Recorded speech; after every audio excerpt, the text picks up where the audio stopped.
Good evening, Mr. Ignatius. Thank you for joining evening. us. You've been here, you were on the panels, you were in the audience. What do you think of the 11th INSS conference?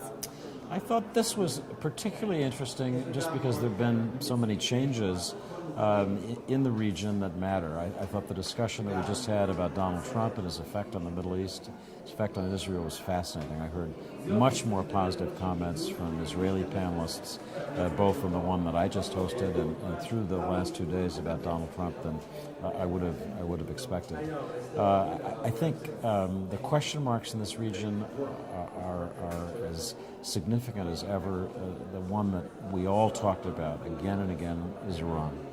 And I heard two things that were notable. One was that Iran at present does not pose an existential threat to Israel. I heard senior IDF leaders say in several different forums, there is today no existential threat to the state of Israel. We're secure. The concern about Iran is obviously its future capabilities and its use of proxies to destabilize the region, to threaten Israel or potentially threaten Israel from Lebanon through Hezbollah. It seemed to me that those two themes, one, that under the JCPOA, the Iran nuclear agreement, there's security for Israel that's valuable. That's one takeaway. I hope President Trump hears that. The other, that Iran's work with proxies, its involvement with Hezbollah is threatening to Israel, threatening the United States. I thought that was powerfully expressed, and it was interesting that the American counterterrorism advisor who spoke here, Nathan Sales, announced a series of new measures to deal with Hezbollah that were pretty serious.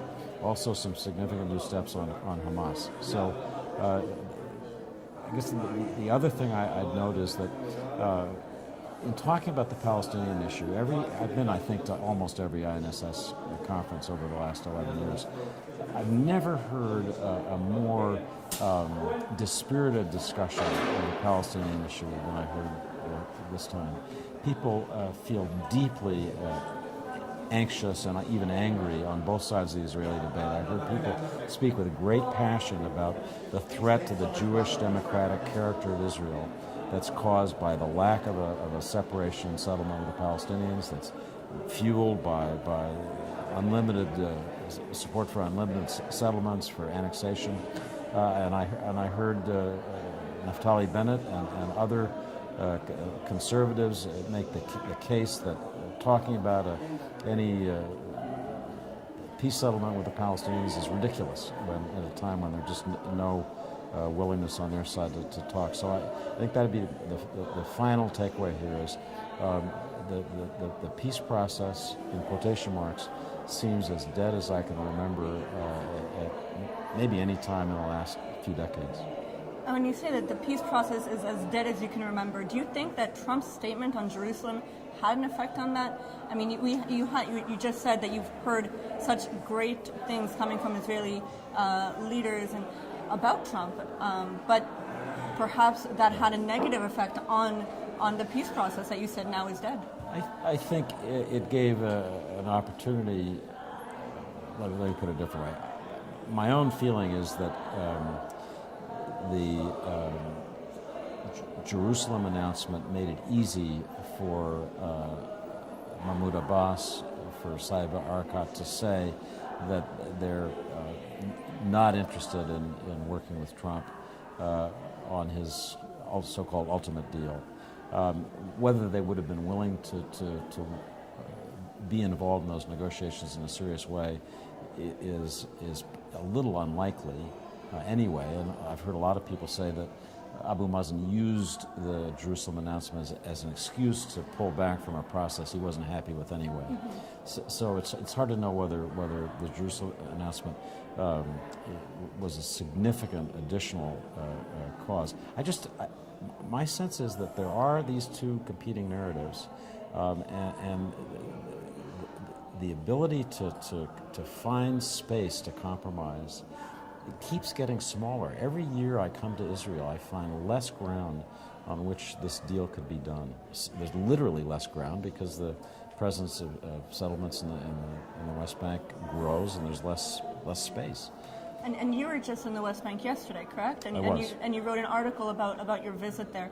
And now you're saying there's less ground. Do you think that also the people on the ground, the Jews on the ground in the West Bank and the Palestinians are growing apart as civilians? Because there were times in the past where Israeli Jews and Palestinians did business together, Yeah.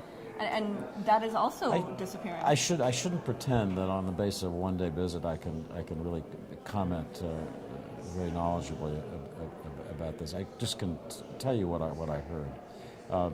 Settlers feel a sense of mission, passion that is just it's palpable. You feel it as they speak about their presence. They're not going to leave. The idea of evacuating those tens of thousands, hundreds of thousands of people, seems more unrealistic to me after visiting with them.